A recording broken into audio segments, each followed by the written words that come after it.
I think we'd all agree we live in an incredibly toxic society. Our air pollution has changed dramatically. Things keep getting worse. Now, we've done some things to make them better, don't get me wrong. We are doing a lot to clean our environment. But our air quality, compared to where we would have been at least 100 years ago or so, definitely even 30 to 50 years ago, has gotten a lot worse. We have so many more cars.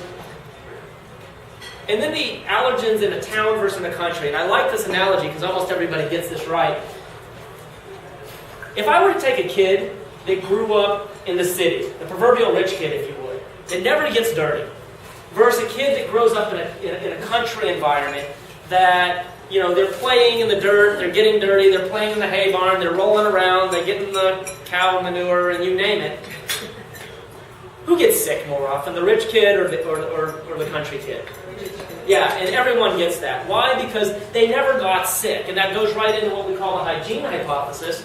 The hygiene hypothesis simply says, again, we've never used our immune system. We're designed to get out and play and do things and, you know, get little cuts and scrapes and get dirty. Now, we're not designed to stay dirty. We do need to be clean, so there is some hygiene that's necessary. But unfortunately, so many kids today are growing up in a completely sterile environment. I mean, we have sterile wipes to clean every aspect of their body. We clean the counters with antibacterial and antiviral and antifungal agents. They have antibacterial, antiviral, antifungal soaps. Their diapers are the same way, you name it. These kids never get in contact with the world. So that's really what happened. Anybody ever see War of the Worlds, the newer movie, the one with Tom Cruise? With Tom Cruise in it? That's really how the aliens died, is they didn't have our immunity. So I don't know why that popped into my head. So why do you get allergic? Number one, it could be simply hereditary. It could be something that was passed down from hereditary. Number two, it could be toxins. Number three, it could be a lowered immune system function. Maybe you just have a naturally more low immune system function because of some of the reasons we were talking about tonight. Lack of breastfeeding, the hygiene hypothesis, maybe radiation. Most of us have been exposed to radiation. All of our food has. Exposure to allergens at inopportune times, and early in life, at times of stress. A lack of childhood infections, because again, your immune system never gets that chance to function. Or vaccinations. I'm not here to speak about vaccinations, and we have an entire different workshop on that. I'd be glad to introduce that to you sometimes.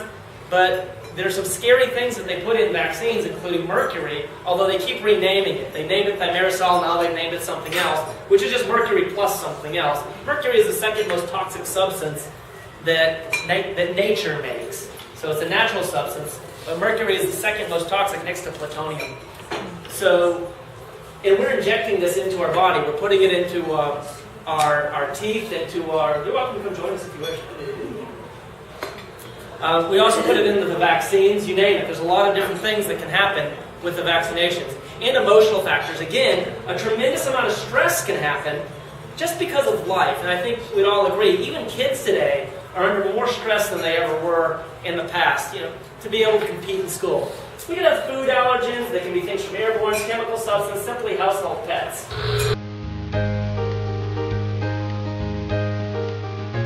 Hi, my name is Matthew Williams. Since my treatment began, I can eat more food, sleep better, and be around my dogs without sneezing or getting a rash. I think that's a good thing in life. So, what is this reaction that we're talking about? Because there's a couple of different types of reactions. One, as far as an adverse reaction goes, there's two major categories that we deal with.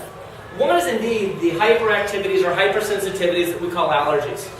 But the other one is what we consider an intolerance. Now, tonight, the work that we're doing doesn't particularly deal with intolerance. And you may have heard of gluten intolerance or lactose intolerance.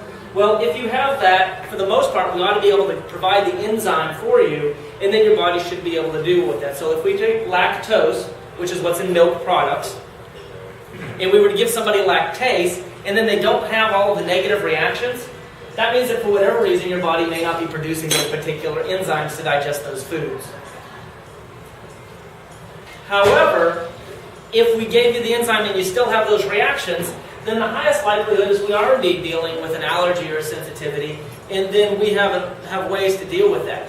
How do you know if you're allergic? How do you know if you have an allergy? Number one, we look at the symptoms. Again, we're going to look at your history. And in any medical education, one of the first things they teach us is that about 90% of the diagnosis you tell us. In other words, when you walk in our office, you already know the answer. You just may not have been able to put it all together. That becomes my job.